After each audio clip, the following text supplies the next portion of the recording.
अस्सलामु अलैकुम वरहमतुल्लाह। दोस्तों कैसे हो? उम्मीद करता हूँ कि आप सब लोग खैर व आफियत से होंगे, अच्छे होंगे। अल्लाह आपको हमेशा अच्छा रखे, खुश रखे। दोस्तों जैसा कि आपको मालूम है कि हमारा कुरान मजीद के ताल्लुक से बातें हो रही है, गुफ्तगू हो रही है और उसी के मुतालिक हमारे वीडियोज़ बन रहे हैं। बहुत सारे साथियों को माशाल्लाह फ़ायदा हो रहा है, उन लोगों के कॉल कमेंट आ रहे हैं, पूछ रहे हैं और मैं हर एक से बात भी करने की कोशिश करता हूँ और हर एक कमेंट का रिप्लाई देने की भी कोशिश करता हूँ। बाकायदा मैं फ़ोन नंबर भी दे देता हूँ कि अगर कोई मसला, कोई परेशानी हो तो मौलाना हाफिज साहब आप हमसे बात कर सकते हैं। इंशाअल्लाह आपकी सही रहनुमाई की जाएंगी और आपको बतला दिया जाएगा कि किस तरीके से कुरान याद करना है। और मेरे जो मुशाहदात और तजुर्बात जो होते हैं और मैंने जो अपने पढ़ाई के दौरान और हिफ्ज़ के दौरान मैंने किए थे, जो बहुत ज़्यादा मुजर्रब और बहुत ज़्यादा मुअस्सिर हैं, उनको मैं बताने की कोशिश करता हूं। तो दोस्तों आज के इस वीडियो के अंदर भी बहुत सारे भाइयों के जो कमेंट रह गए थे और कुछ लोगों ने कल के नई वीडियो जो मैंने अपलोड की थी उस पर किया है, तो आज की इस वीडियो में हम उनके कमेंट का जवाब देंगे। दोस्तों वीडियो के अंदर बने रहे, आपको भी बहुत कुछ सीखने को मिलने वाला है। और आप अगर हाफिज आलिम हो, आप तरावी के ताल्लुक से, कुरान के ताल्लुक से परेशान हो, तो आपको इस वीडियो से बहुत कुछ सीखने को मिलने वाला है। तो चलिए दोस्तों आज के इस कमेंट वाली वीडियो को शुरू करते हैं। सबसे पहला जो कमेंट है आपको स्क्रीन पर भी दिख रहा होगा, शकील कालवत की तरफ से है। वो कह रहे हैं भाई मैंने 15 पारे हिफ्ज किए थे लेकिन भूल गया हूं, तो रमजान में कैसे पक्का करूं? तो देखो कुरान जो भूलना होता है दोस्तों अजीज़ों, सबसे बड़ी और बुनियादी जो बात होती है वो गुनाह होते हैं। गुनाहों की बुनियाद पर अल्लाह का कलाम भूल जाता है। गुनाह जिस दिल के अंदर हो और उस दिल के अंदर कुरान नहीं ठहरता। खैर मैं कह रहा हूँ कि इन भाइयों ने गुनाह किया होगा, ऐसा हरगिज़ नहीं मेरा कहने का मतलब है कि जो वजूहात है कुरान के भूलने की वो मैं बता रहा हूँ। दूसरे बहुत सारी वजूहात हो सकती है कि भाई आपने पढ़ा नहीं, आपने मेहनत नहीं की, पढ़ाई के ज़माने के अंदर आपने मेहनत नहीं की थी, जिसकी बुनियाद पर भी आप कुरान पाक को भूल सकते हैं। तो इन भाई का जवाब मैं देना चाहूँगा कि भाई आपके जो 15 पारे जो कच्चे हैं, उन 15 पारे को आप सबक की तरह याद करें। 2-2 सफ़ा, 4-4 सफ़ा, पाव पारा, इस तरीके से आप उसको याद करते भी जाइए, सुनाते भी जाइए। मिसाल के तौर पर आपने पाव पारा याद किया, पाव पारा याद करने के बाद किसी एक को सुना लिया, फिर दूसरा पाव पारा याद करना है, फिर आधा पारा, इस तरीके से सुनाना है। और आप जो याद करें वो फजर से पहले के औकात यानी तहज्जुद के औकात के अंदर आप जो है अपना भूला हुआ कुरान याद कर सकते हैं। वही वक्त सबसे ज़्यादा मौसर होता है। और गुनाहों से बचे, अल्लाह से दुआ करे, तौबा व इस्तिग़फ़ार करे और तक़वे वाली ज़िंदगी गुजारे। इंशाअल्लाह आपका भूला हुआ कुरान फिर से याद हो जाएगा। दूसरा कमेंट है हम्माद सोहेब की जानिब से। वो कह रहे हैं कारी साहब मैं तरावी पढ़ाता हूँ और मैं दिन में 3 बार घर में सुनाता हूँ और बग़ैर गलती के सुनाता हूँ, लेकिन तरावी में जाके अटक और गलती होती है, क्या करूं? दोस्तों ये बात तो सबके साथ है, बहुत सारे साथियों के साथ है कि वो घर में सुनाते हैं, किसी हाफिज साहब को सुनाते हैं तो अच्छी तरीके से सुनाते हैं, लेकिन तरावी के अंदर जाते हैं तो अटक जाते हैं, गलती आ जाती है। एक आम सवाल है, माशाल्लाह अच्छा सवाल है। तो इन भाई को मैं ये जवाब देना चाहूँगा कि आप जो तरावी के अंदर अटकते हो वो आपका कॉम्पिटेंस जो है, यानी आपका जो मजमे को जो हैंडल करने की जो आपके अंदर ताकत शायद वो कम है। आप मजमे से डर जाते हो, पीछे जो अमला खड़ा है तरावी के अंदर उनसे डर जाते हो, उनकी हैबत की वजह से शायद आप भूल रहे हो। क्योंकि आपका कुरान तो पक्का है, आपने घर में, अगर आपका कुरान कच्चा होता तो आप घर में बगैर गलती के नहीं सुनाते, लेकिन कुरान आपका पक्का है। लेकिन तरावी के अंदर जो आपको अटक हो रही है ये मजमे के डर की वजह से हो रही है। मजमे का डर अपने दिल से निकाले और दिल के अंदर ये समझे कि पीछे वाले लोगों को कुछ नहीं आता, मुझे ही सब कुछ आता है। ये सोचना पड़ेगा आपको, ये तकब्बुर नहीं है, लेकिन अंदर का जो दिल का जो ये होता है उसको बढ़ाने के लिए आपको ये बात सोचनी पड़ेगी। तब जाकर आप बयान कर सकोगे, तब जाकर आप खुतबा दे सकोगे, तब जाकर आप तरावी भी सुना सकोगे। इसलिए दिल के अंदर इस बात को मजबूत थामे रखे कि मैं जो सुना रहा हूं वो मैं इंशाल्लाह बहुत अच्छे तरीके से सुनाऊंगा और मजमे का बिल्कुल तासुर नहीं लेना है, तो इंशाल्लाह बहुत अच्छे तरीके से सुनाओगे। तीसरा कमेंट है कारी साहब मैं जंगल के अंदर कुरान सुनाने गया, एक जगह कुरान सुनाने गया था, मैं पूरे दिन पारा याद करता था फिर भी मेरे याद नहीं होता था, मैं वहां से वापस आ गया, अब मैं क्या करूं? पहले मेरे एक पारा याद हो जाता था, अब नहीं हो रहा। इन भाइयों का सवाल है कि मैं तरावी सुनाने के लिए गया था, पूरा दिन पारा याद करता था, पारा याद नहीं होता था। तो जब पारा याद नहीं हो रहा उन भाइयों को, तो वो वहां से आ गए, यानी उन्होंने तरावी वहां पर सुनाना कैंसिल कर दिया और वो वापस घर पर आ गए।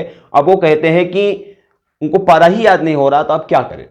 देखो, पारा जो याद नहीं होता वो पारा इस वजह से याद नहीं होता कि आपका हिफ्ज कच्चा है। दोस्तों अजीजों, जिसका हिफ्ज मजबूत होता है, जिसका हिफ्ज अच्छा होता है, वो कहीं भी जाके तरावी सुना सकता है, चाहे लाखों का मजमा क्यों ना हो, वो कहीं भी जाके तरावी सुना सकता है, उसके लिए कोई मुश्किल नहीं है। तो इन भाइयों से मैं ये कहना चाहूंगा कि आप भी सबक की तरह याद करें। आप सबक की तरह ही याद करोगे तभी याद होगा आपका। आप अगर ये चाहो कि एक साल आपका एक पारा याद हो जाए, ऐसा नहीं होगा। वही हालत हो जाएगी जो आप अभी सुना रहे हैं। आपका पूरा पूरा दिन आप पढ़ते रहोगे, कुछ नहीं होगा। क्यों? इसलिए कि टारगेट नहीं बनाया। आप सबक की तरह याद करें, सबक की तरह दूसरों को सुनाए। ऐसा समझे कि मेरा सबक ही है। एक साल आपको मेहनत करनी पड़ेगी। एक साल अगर आपने मेहनत नहीं की तो कुरान आपके हाथ नहीं आएगा और आपको फिर अगले साल यही मसला होगा आपके साथ और आपको परेशानी का सामना करना पड़ेगा। इसलिए आप क्या करें, आप जो है सबक की तरह याद करना आज ही से शुरू करें और मेहनत के साथ, दुआओं के साथ लगे रहे। इंशाल्लाह पूरा साल होने से पहले आपका कुरान अच्छी तरीके से निकल जाएगा। और पीछे का जब आप सबक की तरह सुनाओगे तो पीछे का जो दौर होगा और अमुख्ता होगा उसको भी आप सुना लिया करें। बेहतर है कि आप माशाल्लाह मदरसे में पढ़ रहे होंगे तो वहां पर जाकर एक साल आप दौर कर ले। तीसरा एक कमेंट जो ये है कि हजरत मेरा कुरान बहुत कच्चा है, मेहरबानी करके पक्का करने का तरीका बताइए। देखो, कुरान के जो पक्का करने के जो तरीके होते हैं वो सिर्फ और सिर्फ मेहनत होती है।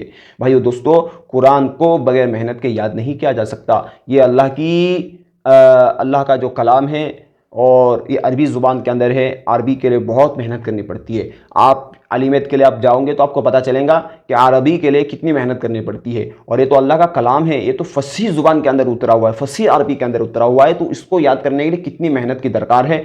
आप अगर कुरान भूल गए हैं तो बगैर मेहनत के उसको याद नहीं होगा।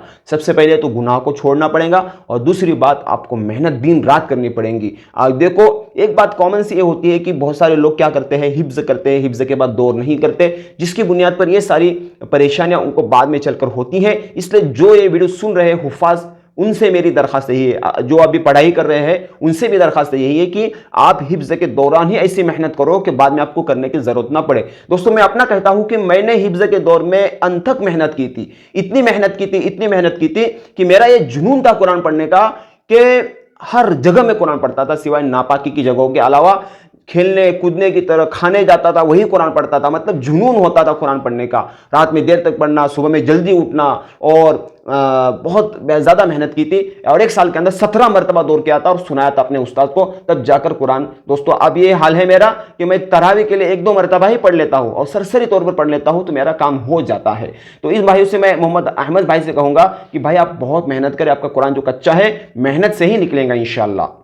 उसके बाद जो कमेंट, आखिरी कमेंट जो है कि वो कह रहे हैं कि माशाल्लाह बहुत शुक्रिया आपने जो बताया।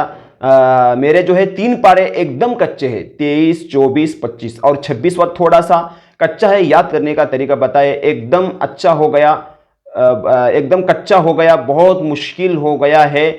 हम सोचे हैं कि ये सब पारे आधा पारा करके पढ़ेंगे तरावी में, तो कैसा रहेगा, आप कुछ बताइए। देखो, आपके जो ये पारे कच्चे हैं 23, 24, 25, 23, 24, 25, ये जो पारे हैं थोड़ा मुश्किल पारे हैं, क्योंकि ऊपर से जो आप आते हैं 11 के बाद तो वहाँ पर शुरू में कुछ पारे आपको आसान मिलते हैं, लेकिन आखिर में जाके 18 भी थोड़ा मुश्किल है, 19, फिर 20 आसान है, 21 आसान है, 22 भी आसान है, 23, 24, 25 ये पारे थोड़ा मुश्किल है, बड़े भी है। तो जाहिर सी बात है इसमें आपको परेशानी हो रही होंगी, आपके कच्चे होंगे। कोई बात नहीं, आप इसको सबक की तरह याद करें। आप इसको पाव पारा करके, आधा पारा करके आप इसको तरावी के अंदर सुना सकते हैं। लेकिन उस सूरत में सुनाए कि जब आपका कुरान मतलब पूरा, आप पूरे हाफिज हो, तो आपका जो है कुरान पूरा तरावी के अंदर सुनाकर होना चाहिए। तब जाके आप आधा पारा सुनाने से आपको कोई मतलब फर्क नहीं पड़ता तरावी के अंदर, तब जाके आप सुनाए। यानी आपके साथ अगर 2 हाफिज है तो बहुत अच्छा है, आप आधा पारा करके सुना सकते हैं इन पारों को। ये पारे थोड़ा मुश्किल है, लेकिन है कि मेहनत से याद हो जाते हैं, कोई मुश्किल बात नहीं है। आप अगर थोड़ी मेहनत करोगे, इंशाल्लाह दिल लगाओगे और थोड़ा टाइम दोगे, तहज्जुद के वक्त का, तहज्जुद के वक्त का जो वक्त है, फजर के बाद का जो वक्त है, मगरिब के बाद का जो वक्त है, इसमें आप अगर टाइम दोगे तो इंशाल्लाह आप पे पारे भी आपके 23, 24, 25 और 26 जो थोड़ा कच्चा है आपका, इंशाल्लाह ये भी निकल जाएगा। तो दोस्तों, ये जो परेशानियां जो होती है दोस्तों, अजीज साथियों, ये हिफ्ज के दौरान मेहनत ना करने की बुनियाद पर होती है। तो ये थे आज के कमेंट जिसका मैंने जवाब दिया, जैसा भी मुझे टूटा फूटा मुझसे हो सका। ऐसा नहीं कह रहा हूं कि मैं जो बता रहा हूं वही तरीका मौसर है, मेरे अलावा और कोई तरीका मौसर नहीं है। दोस्तों, ऐसा नहीं है। ये तो मैंने जो अपने तजुर्बात है, जो मैंने अपने हिफ्ज के दौरान में मैंने जो किए थे वो सब मैं आपको बता रहा हूं, इंशाल्लाह आपको फायदा होगा। एक बात फिर से मैं दोहराना चाहता हूं कि आप जो है नफल नमाजों के अंदर भी कुरान पढ़ते रहा करें। जो हुफ्फाज परेशान है इस मसले से, कुरान के याद ना होने के, उनका सबसे बड़ा मसला इंशाल्लाह हल होगा अगर वो पूरा साल नफल नमाजों के अंदर कुरान पाक पढ़ते रहे और नफल नमाज के अंदर थोड़ा थोड़ा पढ़ते रहे। इंशाल्लाह पूरे साल पढ़ते रहो, इंशाल्लाह रमजान में आपको परेशानी का सामना नहीं करना पड़ेगा। तो चलिए दोस्तों, उम्मीद करता हूं कि आपको बहुत फायदा मिला होगा इन सारे भाइयों के कमेंट के जरिए से। दोस्तों, आपका किसी भी तरह का सवाल हो तो कमेंट जरूर करें। कमेंट में इंशाल्लाह आपका भी सवाल हम वीडियो की शक्ल में बताने की कोशिश करेंगे। सवाल भी थोड़ा ऐसा होना चाहिए जिसको हम वीडियो के अंदर ले। और दूसरी बात यह है कि आपको हम डिस्क्रिप्शन के अंदर अपना व्हाट्सएप नंबर और अपना कॉलिंग नंबर देंगे। आप कॉल कर सकते हैं, पूछ सकते हैं, और आप हिफ्ज़ याद करने के आपको इंशाल्लाह तरीके बतला दिए जाएंगे। आप जो है इंशाल्लाह हमसे जुड़े रहे, आपके हर तरह से हम रहनुमाई करने की कोशिश करेंगे, क्योंकि दोस्तों आप जो काम करने जा रहे हैं वो अल्लाह का कलाम ही याद करने जा रहे हैं। इसमें अगर हम अपना वक्त दें, हम अगर इसमें कुछ बातें बताई तो ये हमारे लिए सादत है कि अल्लाह के कलाम के फैलने में हमारा कुछ हिस्सा बन रहा है। तो आप जुड़े रहिए, इस वीडियो को शेयर करें और हमारे वीडियोस को शेयर करते रहे, ताकि जो हुफ्फाज अभी तक कुरान के याद न करने की वजह से परेशान है उन तक ये बात पहुंच जाए। और याद रखे, कोई डरने की बात नहीं, इंशाल्लाह कितना ही कच्चा कुरान क्यों ना हो आपका निकल जाएगा। आप जुड़े रहे, इंशाल्लाह बातें करते रहे और मैसेज करते रहे, आपके जैसे जैसे जो जो हालात है बताते रहे। इंशाल्लाह सारे हालातों का अल्लाह की जरिए से, अल्लाह की मदद के जरिए से इंशाल्लाह हम हल निकालेंगे। दुआ करें, इंशाल्लाह इसकी बाद वाली वीडियो में मिलते हैं। तब तक अपना ख्याल रखना। अस्सलामु अलैकुम व रहमतुल्लाह।